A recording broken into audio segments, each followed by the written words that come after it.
What's up, guys? I hope all is well. I am wrapping up what has probably been my busiest spring ever. A little bit of turkey hunting, but mostly due to land management. A lot of big projects this spring on various properties, but especially here on my own property. And I'll kind of show some of those things and just show what I've been up to. But it's been such a good spring from a rainfall perspective here in Iowa. I'm standing in one of my multi-year plots, and I keep putting more and more acres into this. I love this blend of clover and chicory, especially the chicory. It's quickly become one of my favorite food plot plants. It's so high in protein, the deer just absolutely hammer it, and it does well in so many conditions. Like, you know, we're obviously going to go through periods of heat and drought likely throughout the summer as we get into the summer, and that chicory really thrives compared to a lot of other plants in those situations. So this plot I just mowed a few days ago, but it's looking phenomenal. And then right up above me you can see where it's killed off. A lot of the rye and stuff is killed off, but I just planted corn probably a week and a half ago or so. My buddy Zach and I went in together on a little 2-row planter so we could do all of our own stuff this spring, and it's worked out really well so far. This corn right here, it's about 1.5 acres, not a huge plot, but it'll sit up above this multi-year plot, and the corn is just starting to pop. Again, we've had, you know, a great spring season of just the right amount of rainfall in most of the areas here. So everything is looking good. It always makes you feel good with all the sweat equity that you put into it. When things start to take shape, it's definitely a good feeling. So that's this part. I'm gonna walk up to the top of the hill and kind of show the project that I've been most excited about really since I purchased this farm less than 2 years ago. It's a project that is ultimately going to transform this property more than anything, or at least have the biggest impact long term. So I'll walk up here to the top of the hill and show you what I've been up to.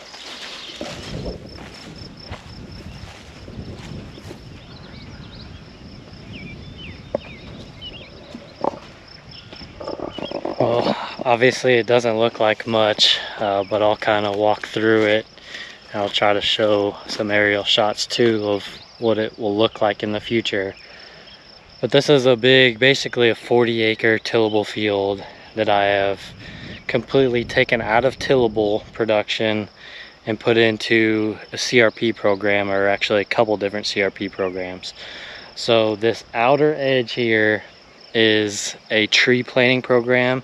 I actually planted about 6,000 trees, about 600 trees per acre around the perimeter, and I was able to kind of draw up the shape that I wanted, and you'll see that on the aerial shot. But I wanted to do that to create, you know, obviously the security of the perimeter of the field in the cover of the trees. Kind of irregular shape, create a lot of edges there just from a deer habitat standpoint. And then moving on the interior of the trees, there's a 30-foot fire break all the way around, which is basically more or less a food plot. It's got, you know, clover and alfalfa and chicory, bunch of just green food that's going to serve as a fire break between the trees. And then on the inside of the fire break is all going to be native grasses. 2 different CRP programs of native grasses, kind of split in half. But man, you talk about the future of this, taking a tillable field and basically turning it into deer habitat that creates income. It was kind of a no-brainer for me. In fact, unless I was farming all of this myself, and maybe even, I don't know, possibly custom farming it, but unless I was doing one of those 2 things, I can make more income on this field than I can cash renting it. And it meets my goals of increasing the holding capacity on this farm and creating future habitat. You know, in a time where we're losing habitat. I see these properties that I grew up hunting, every tree being ripped out, every fence line being ripped out, habitat disappearing.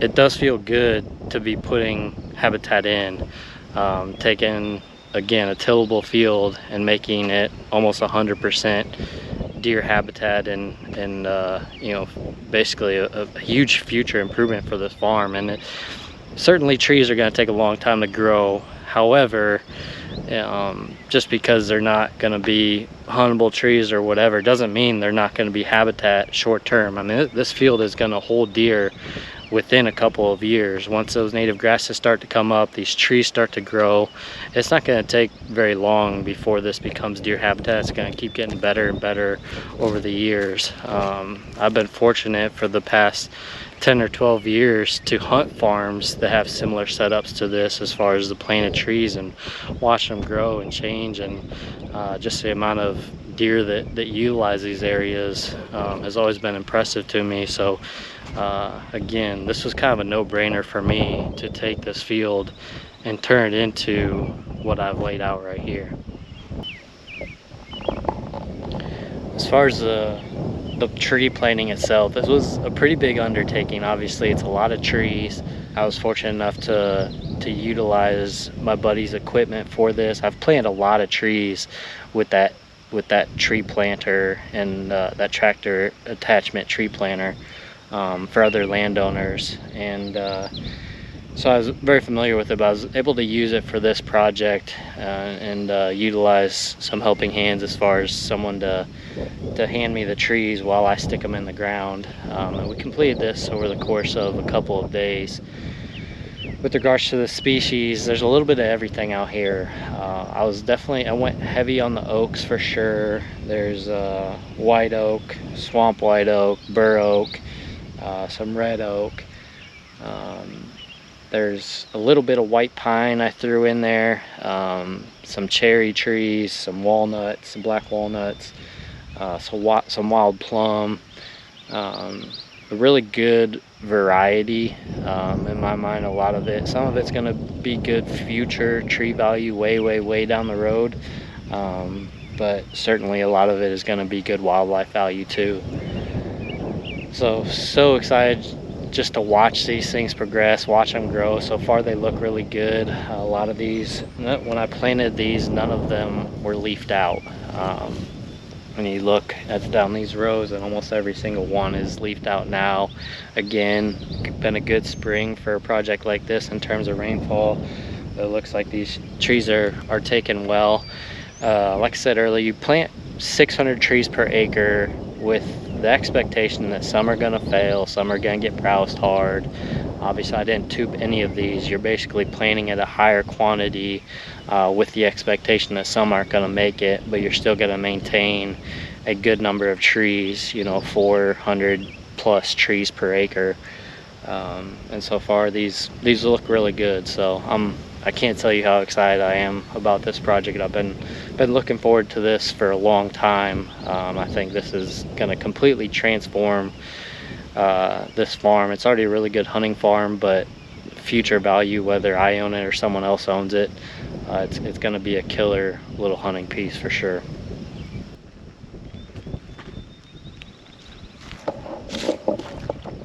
Before I planted all the trees, I went and drilled all this tree planting area to a greens blend as well. So there's brassicas, there's clovers, obviously immediate food for the deer, but the main purpose is just to suppress the weeds throughout this first growing season.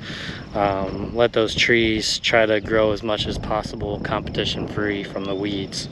So you see all that growing up, and then right on the outside here of the tree plant areas, I drilled that fire break mix, and you can just start to see a little bit of germination from that, but that should green up nicely over the next few weeks. It's only been a few days since I seeded all these native grasses. It's kind of cool. This field actually rolls nicely, so you're gonna have some nice slopes within that native grass, especially that side, all south facing, with the trees kind of providing the wind block once they grow up a little bit. But then there's these big waterways in the middle too that I've already kicked a couple deer out of here this morning just walking back in here. So again, it's just so cool to take what's literally a blank slate and turn it into what will be just killer deer habitat. I can't wait to watch this grow up. Like I said, it's been a big project this spring, but I've been lucky to borrow some equipment, and the cool part was doing almost all of it on my own, actually doing all the seeding and spraying and planting on my own. Just that's stuff I enjoy, but it's going to be cool to look back on and know that I was able to put in the sweat equity to really change this, rather than just hiring it out and not being as involved in the whole process. So just figured you guys would enjoy seeing that. I'll keep you updated as things start to progress. That's the worst thing about some of these projects, is that there's no instant gratification from it. It takes a long time for these things to grow, but it does feel good having this project done, and now you get to kind of watch it transform this property. This farm in general, I've bought it less than 2 years ago, and some of you guys have followed that journey, but it's changed a lot in less than 2 years. And again, I've said from the beginning, I don't know how long I'll own this farm. I've actually, within the last few months, I've looked at a couple of other pieces of property. If I find one that I like and one that I want to start working on improving, just like I did with this one, I'll likely sell this piece to someone to buy something different. But what I've been shown today, and all the projects that I haven't shown to transform this property, are the fun part for me. The hunting is certainly a lot of fun too, but it's becoming kind of secondary to the work and the process and the improvement of everything. So again, I don't know if it's going to be me or someone else that sees the future benefit of all this, but regardless, it's going to be cool to monitor and follow for sure. Just down the hill from that field, and this is another probably 1.5 acre plot right here, and this is one where I have the new Monster Buck forage beans planted in here, and they're just starting to germinate as well. So that's exciting, looking good. This is just a cool plot. I've had some good late season hunts over this plot. I'm not sure if I've really shown all that footage or not, but it's cool. It's a cool setup, close to bedding, easy for me to get in and out of, which is kind of key on these late season plots like this. But it's cool to watch the deer pile into this spot, and I'm excited to see how these do. Obviously, taking away all the food that egg field provided, I'm a little bit worried this plot's going to get hit harder than normal throughout the growing season. So I'm going to kind of keep an eye on it. I don't have it fenced in or anything right now, but I don't see too much evidence of browse pressure right now. But they're just barely getting out of the ground. So I think I'll still end up with plenty of food with all the clover and chicory. I'll be down here. I'll be putting some brassicas in just below this bean plot too. So everything is definitely taking shape. A lot of work left to do this summer, obviously, but it's such a fun time of year. The bucks are starting to put on the inches. We're not far away from being able to recognize some deer. I've got a couple on camera just in the past few days that are going to be fun to watch and see what they grow into. But getting a lot of cameras out now, and we'll see how the summer shapes up. Before, one more thing I was going to add onto this video too. Obviously I didn't show a ton of turkey hunting footage. I did kill one with my bow late season, or not late season, kind of mid-season there. And you can watch that hunt on Midway's YouTube channel. But one of my favorite hunts from this spring was one that I did with the Helping Heroes Foundation. Max Mongrello and myself hosted a veteran turkey hunt here in Iowa on one of my properties, And the veteran that was selected for this hunt was Adam Blake from Texas, and he came up here and hunted, and we just had a heck of a time. It was such a fun turkey camp. Huge thank you to Kenny and Adam, both, first of all, for their service, but to Kenny and Clay at Helping Heroes for letting me be a small part of it, and for everything they do for our veterans. Just such a cool organization. I'll leave some information about it, and then I'll show a quick highlight of our hunt. So appreciate you guys watching. Must try to start rolling out more content more frequently here as the summer goes, and it won't be long. We'll be talking about the fall. It's the time to kill now. Hello. Finally time to kill. Yeah.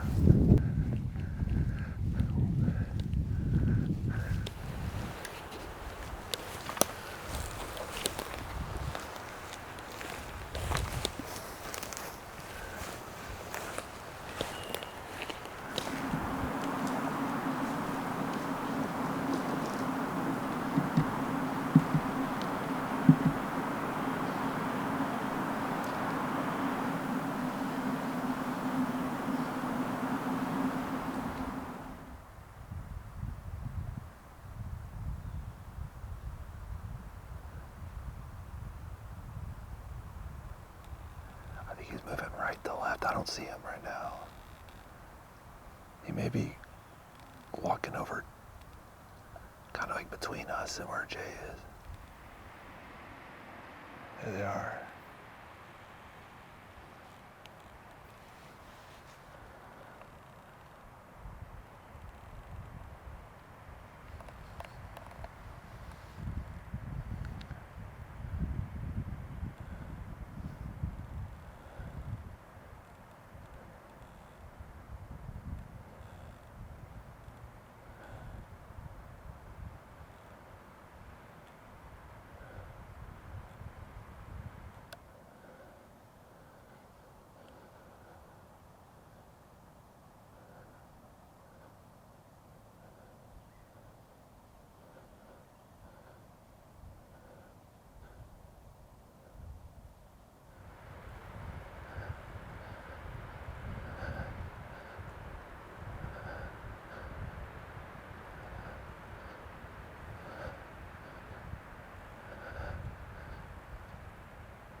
Which one's the best one? The left.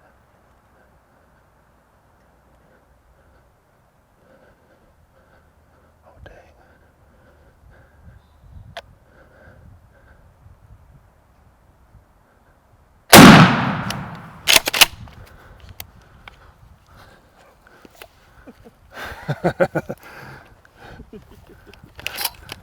I couldn't take it, man.